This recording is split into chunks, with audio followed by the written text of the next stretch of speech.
Kailash through the mystic eye is a virtual journey with Sadhguru through the mystical terrain of Nepal and Tibet. This week, we visit a few powerful places in the mountains of the north and plains of the south.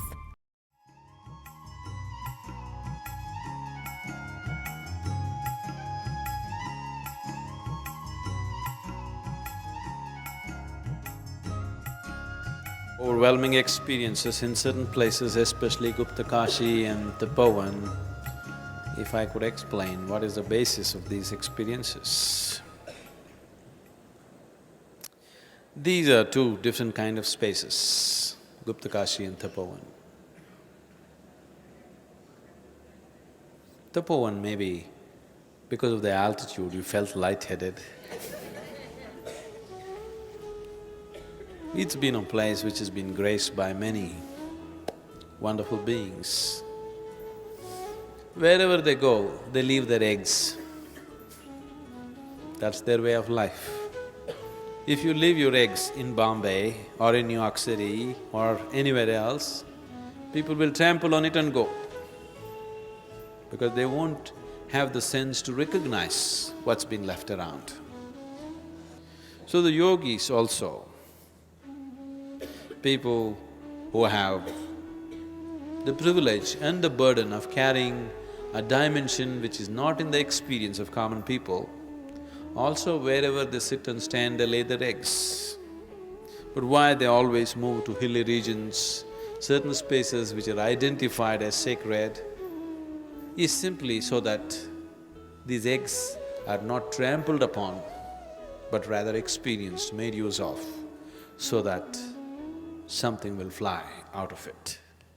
So they choose places. Tapovan has been one bird's nest where many yogis have chosen to lay their eggs. But the biggest pit of eggs is probably the Kedar.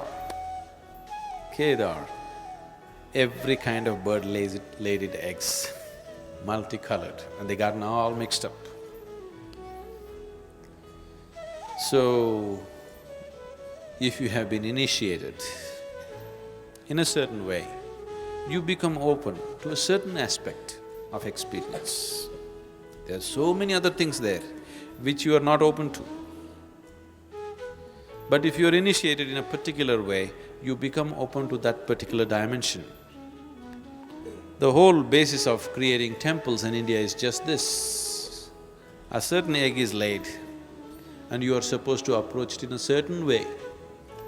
For every deity, there is a certain type of approach so that you can experience that. Gupta Kashi, it's very much in the line of Agastya's way of doing things, which is pure Kriya, which is 100% energy work. No other things, no mantras, no tantras, no nothing. It's 100% energy work. That's the way I am, that's the only thing I know.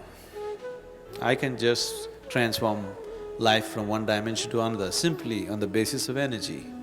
I don't know any chantings, I don't know any rituals, I don't know anything. Without any ritual, simply, just switching the energy from one dimension to another. Kashi is the holiest of holy cities, one of the most ancient cities of learning. This was a place where hundreds of enlightened beings lived at a time. Every street you walked, you had an enlightened being to meet. So, it became a tradition in this culture, if you want to die, you must die in Kashi. If you die in Kashi, your liberation is guaranteed, because there are so many enlightened ones, every day they come to have bath in the Ganga. All you have to do is just have a glimpse of them. And when they see that your time is near, definitely they will help you and you're through. So even today it is believed, when you come to a certain old age, people travel to Kashi, wait there to die. This tradition came simply because every generation saw hundreds of enlightened beings living in Kashi, and it became the greatest core of learning. So Kashi means the holiest of the holy. So that is the main Kashi. What we went to yesterday, what we left today morning is Uttar Kashi. Uttar Kashi means the northern Kashi.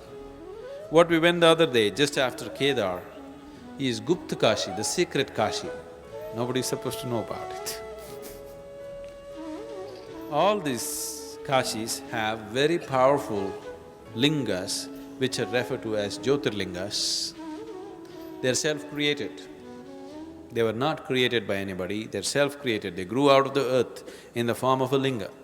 People recognized it and worked upon it to make it into something else.